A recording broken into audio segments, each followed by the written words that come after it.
professional ass podcast. Look at these new arms. Hey, now I'm far away. Are you close up? And now I'm close. You are hearing me talk. Yeah. Mitch. Huh. This is a big week. Why's that? It's a big week, dude. I got you something to congratulate us on this giant week. What happened this week? Happy Deadpool and Wolverine release. Cool. Way to date the episode of the podcast. Yeah, whatever. Fuck it. I don't care. It's coming out like weeks after. Oh. So what AJ's handed me is some Deadpool aviation gin. For me, I'm sure it tastes horrible, but for anybody else. Gin, if you don't like gin, it tastes horrible. Does it? Yeah, but this is awesome. Yeah. I'll put it right here, right in front of me. Maybe Ryan Reynolds will see it and we'll be best friends. We should probably get one of these for the Instagrams. Yeah, we should totally do that while we're podcasting. Yeah, I've heard other podcasts do it. Wow. This is really good content. Absolutely. What'd you think of the movie, by the way? That was terrible. I did that same joke when you gave me the Avenged Sevenfold. That's true, you did. I liked it. Oh my God. I liked it a whole bunch. I want to see it again. I saw it on tour with a bunch of people who aren't into it, like you and I. So I think a lot of it was lost on them. Yeah. But I thought they nailed it. I want to go see it again. I sat in the second row because it was almost sold out at like 3:30 over the weekend. Yeah, that sounds uncomfortable. Yeah. So I was kind of like leaning back. I remember liking that when I was a kid, but it was just so overwhelming as a almost 40-year-old man. My eyes hurt. My back hurts. Yeah. Even if I wasn't here. It was good. I liked it a bunch. I was very happy. Spoiler-free review. Yeah, spoiler free. Go see it. It's By the time this episode comes out, it will have been out for months. And it will probably have grossed about $2 billion at that point. Yeah. So, good Lord. Pretty good. Yeah. Anyways, so Trying to set this gin up just right. Just so Ryan sees it and he likes it. I bought that. I just call him Ryan. I got that. Yeah, I got that specifically because I thought the label looks dope. Because I have no idea what it tastes like. But aviation gin is also good. I enjoy it. Yeah. Okay. Cool. I saw they have a Wolverine one too, but I'm not getting you that one. Dude, just give me 2 bottles. I saw it afterwards. Weird time to cheap out. So what are we talking about here today? Oh, hey. Yes. This is Remember the Times podcast. I'm Mitch. This is AJ. We got new lights and we got boom arms. Looking up. Everything's looking up. Amazon Prime Day was really good to us. I'm sitting here in better shoes than Mitch, as always. Yeah, I'm in flip-flops. We purposefully don't show from the waist down. It's true. I wear my good shoes for no reason. So cool, good shoes. I have the metallic gold Grant Hills on right now. Fila. Wow. I've never bought Fila's before, but they just look so amazing. I would show you, but I'm not so flexible. So I'm not going to do that. Yeah. I mean, great job calling out your shoes no one will see. Yeah, I'll stand up, maybe. I'm wearing $10,000 boat shoes. Is that what popular people wear? These shoes are worth more than your life. It's Italian. Okay, so, all right. We are in 2006 still. I think this is August 2006. This is our first episode without Joshua the Wash Skifstrom. Whoa. That was a crazy ride with him, wasn't it, folks? Wasn't it? I mean, I had to have him sit next to me the whole time. It's fucking annoying. But. Yeah, you should get a big globe next to you so then when we have guests, they can't fit. Perfect. Next time. So what did we do this summer so far? 2006, we had our first show in Arizona, and then we got to play on primetime television and NBC to not so great reviews. And now our first show in this episode, we are back at the Whiskey for I think the 3rd or the 4th time, the Whiskey A Go-Go in Hollywood. So basically, I think what happened, we've talked about this before. I think what happens is if you sell enough tickets, because it's a pay to play, you get put on a list and they just recycle through. And every once in a while, you get a call or an email, be like, "Hey, do you want to play at the Whiskey again?" The Whiskey would love to have you back. Yeah, because I'm sure they know who we are. But I think what the deal is that if you do it good enough a couple times, which we had done, they will give you this even more amazing offer. They'll give you more tickets, and if you still sell like 100, you can keep all the money for the last 15 or something. So you could hypothetically get paid to play there. Yes, exactly. Whoa. Which I think we did. Well, yeah, because we were really awesome. Yeah.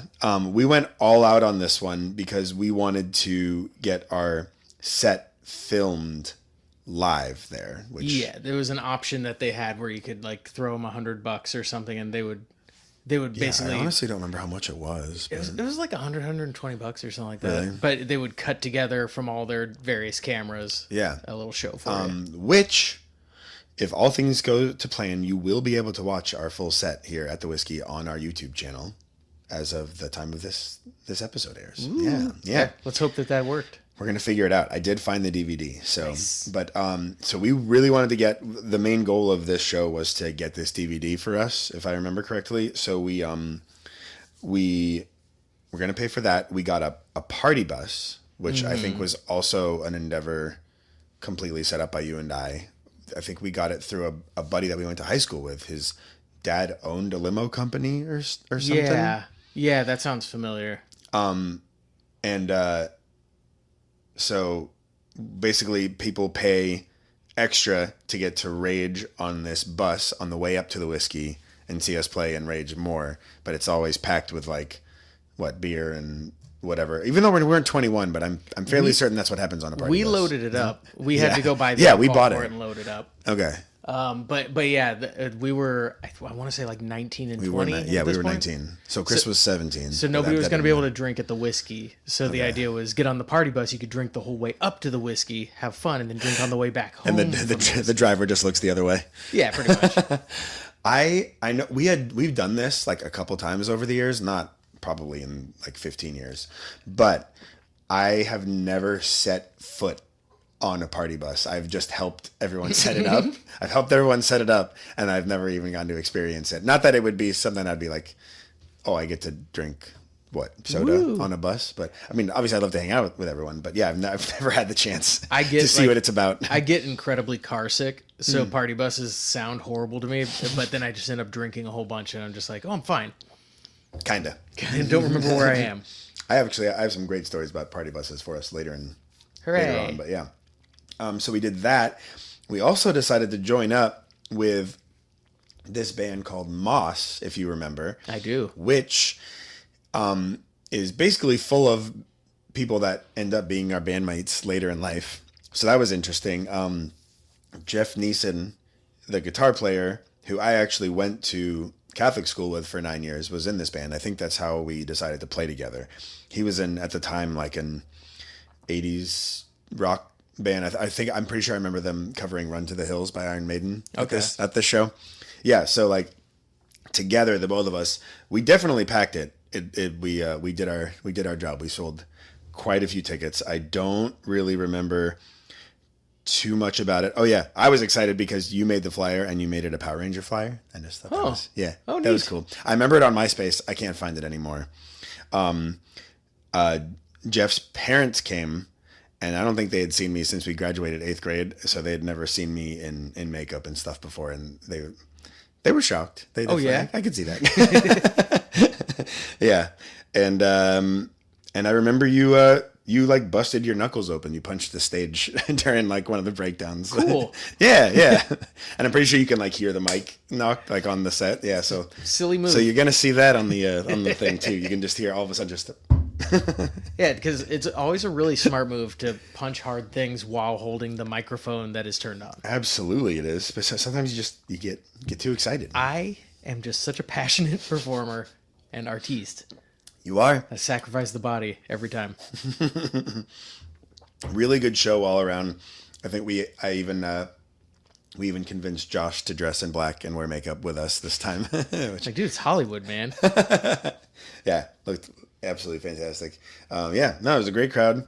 Everything was great, and that was our 4th time at the Whiskey, getting conned into selling tickets for him. That time, I want to say I have the number 175 in my head for like the amount of tickets they wanted us to sell. Really? That's a lot. I think it was when you go for the first time and they just give you tickets to sell. It was like 75 tickets. Yeah, something like that. And then I think they said, all right, if you could sell 75 tickets, everything you sell beyond that is profit. Right. And they gave you like 175 or something that you were responsible for. You didn't have to sell every single one of them. Yeah, okay. But you had to like... Dang, that's wild. You had to return the ones that you didn't sell. Yeah. Interesting. Well, I mean, I think we actually did make money. Actually, you know what? We probably lost money since we bought the party bus. Yeah, I think the party bus probably cost everything. I would assume so. Plus, we paid for the DVD. But it looks fine. Worth it. Yeah. So, forever on tour in the South Bay here. when in our 18, 19, 20 years. The next one, we were back down in our hometown of Hermosa Beach. We played at the Lighthouse. This is our first time, right? This is our first time. It is a 21 and over club, which is why. So again, we're all 19. Sean's 18 and Chris is 17. So we were not allowed in until our set, and then we had to go straight out.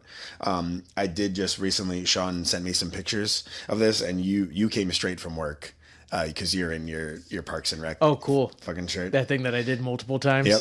Like Didn't think about packing a second shirt. At least it was in the same city. Josh thought about packing for literally no reason 2 episodes ago. So there was that.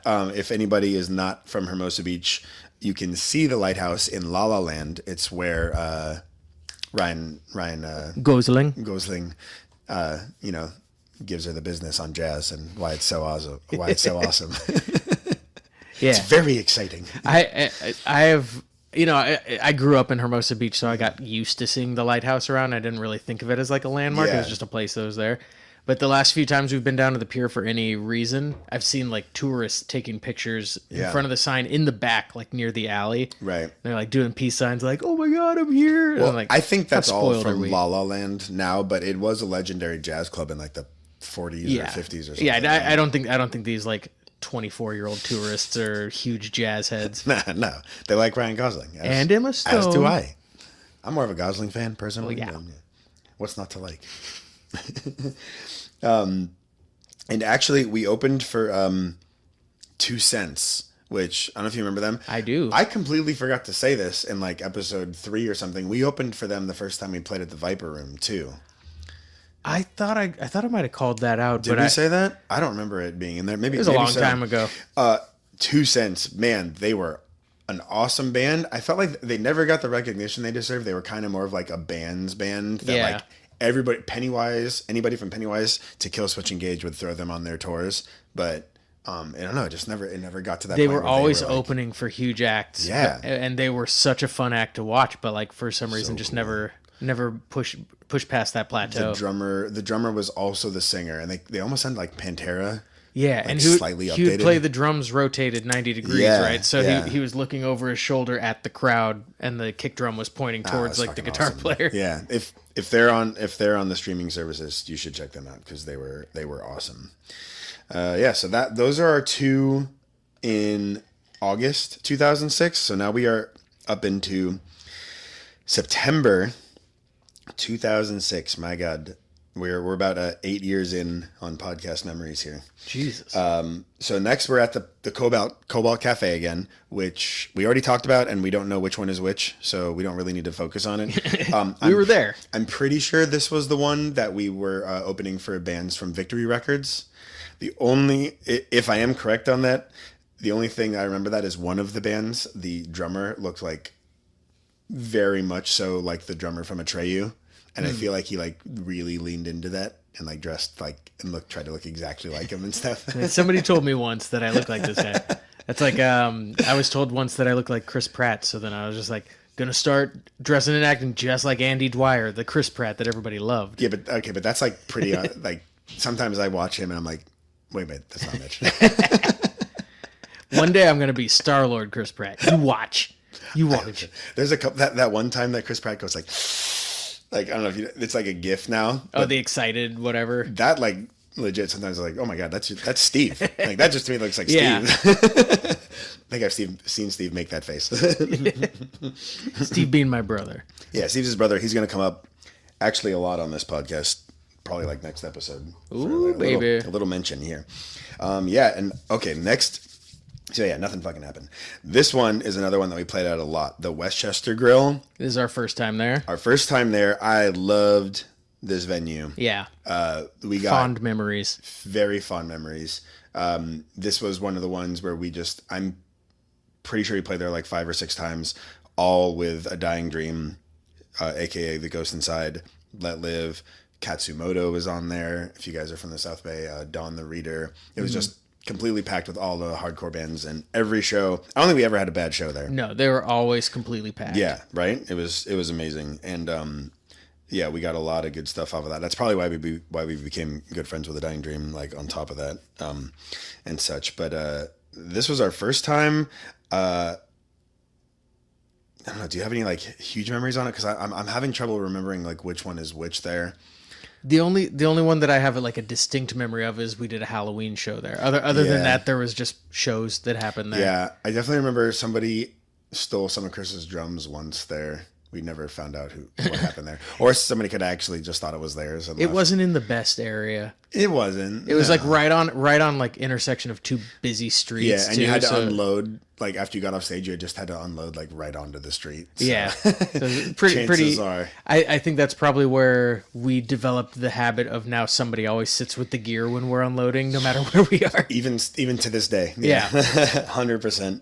And yeah, but so. More memories are going to come up when I actually can figure out which one is which. In fact, I think I know more next episode. But so yeah, very fond memories of that place. And then so these last two shows on this episode here, we played at the Whiskey and the Roxy, both in Hollywood, on back-to-back days. I don't remember that. Which I felt very cool about. Yeah, it's like we fucking made it. Yeah, like, you know, because we hadn't toured yet, so playing back-to-back days in Hollywood, no less, felt like we were doing something cute. Yeah, but, we're famous now. Nah. Anyway, but so they're both Battle of the Bands shows. The Whiskey one was called the Rocking Idol Battle of the Bands, and the Roxy was called the Bodog Battle of the Bands. I want to say it was October 15th and 16th simultaneously. Pretty positive on that.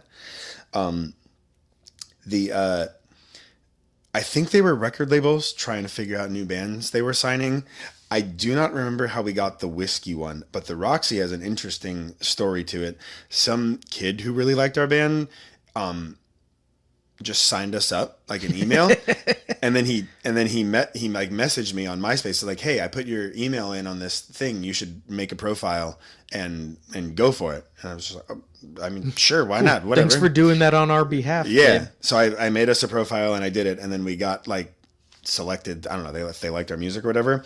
I don't really have too many memories of playing it. I have more memories of the setup, because man, they made you fucking work. Like, we don't live up in Hollywood, and we had to go down there like 3 times to have like meetings about it. Like, really? We had to go to the Roxy to have a meeting. We had to go to a tattoo shop in LA, like you, I, and Sean did. I kind of remember that. Right? Yeah. It was really a lot of work, and also I think we were like pretty nervous that they were going to find out we were playing back-to-back nights for like a different battle. We're also doing a different battle of the band the night before. I don't know if they knew and they were worried, or we were worried they were going to find out, but we were nervous about it was one of those two things, but we were nervous.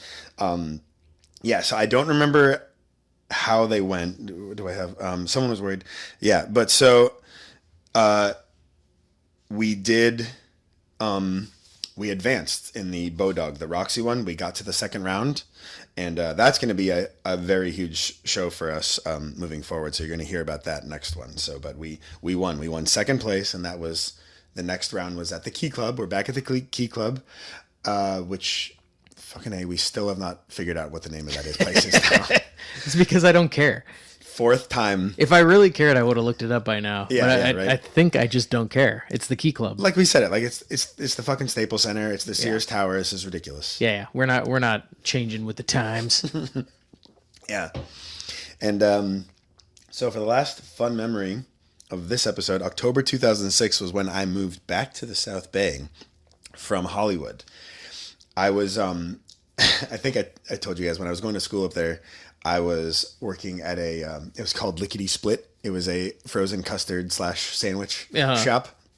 And they just happened to be opening a store at the Manhattan Beach Mall where we lived. And I was like, well, my lease is up. It seems like a good time. I could just transfer back there and, be closer to you guys and stuff. You got that cush job at Lickety Split just waiting Super for you back at home. Bro. And I did that, and I was there for about 2 weeks, definitely miserable. And I got this crazy call from Yanni Lang of AMI Productions. If you guys haven't, I'm sure you've heard the other episodes if you're listening to this one. If not, he has gotten us basically all of our big shows. He's gotten us on the Warped Tour battle. He got us Circle Jerks. He got us Guttermouth. He got us at the Troubadour. He's just like, he was our biggest supporter. And he called me and he told me that Fletcher from Pennywise had started a clothing company with the owner of Warped Tour, Kevin Lyman, and they started a clothing company called Family. And Fletcher wanted a kid that was like, you know, just immersed in the local scene to help him like run everything, basically, like just fill orders and do all the stuff that he didn't feel like doing or when he was on tour and stuff. And Yanni recommended me for the job because I guess he knew me as the one who was up till 3 flying with him all the time and such. So I got a job with Fletcher, and this was a huge thing. I did have to go interview with him, so I had to go to his house. I was so terrified. Yeah. Like I'm pretty sure that at one point I knew the self-titled Pennywise, the first one, like front to back, like every song. Yeah, you're a big fan, and he's a giant person. He's a giant. He's like 6'5", like what, 300. Yeah, he's just a huge dude. Massive man. And he's super scary if you don't know him. Yeah. It's kind of scary if you do know him. Yeah. I think there's plenty of times like I had the right answer and I was still nervous to say it. Yeah. Like, plus I like absolutely loved his band. I'd seen his band like 5 times. Yeah, so you're a little starstruck on top of being 100% terrified. Star Trek. And I'm going in there like 19 years old to his house, like just in his living room talking to him, like being interviewed for it. And he like, you know, he's more punk rock and I'm, you know, in makeup and my nails are painted and my ears are gauged. So he's just like, he thought of us, he's like, you like AFI, don't you? And I was like, yeah, I have a tattoo. And then I had to show him my tattoo. And then it's like, take your shirt off. Yeah. This is part of your interview. Showed him the AFI tattoo on my back. I was like, oh, I'm so scared right now. I definitely don't know all your songs. But yeah, I got the job.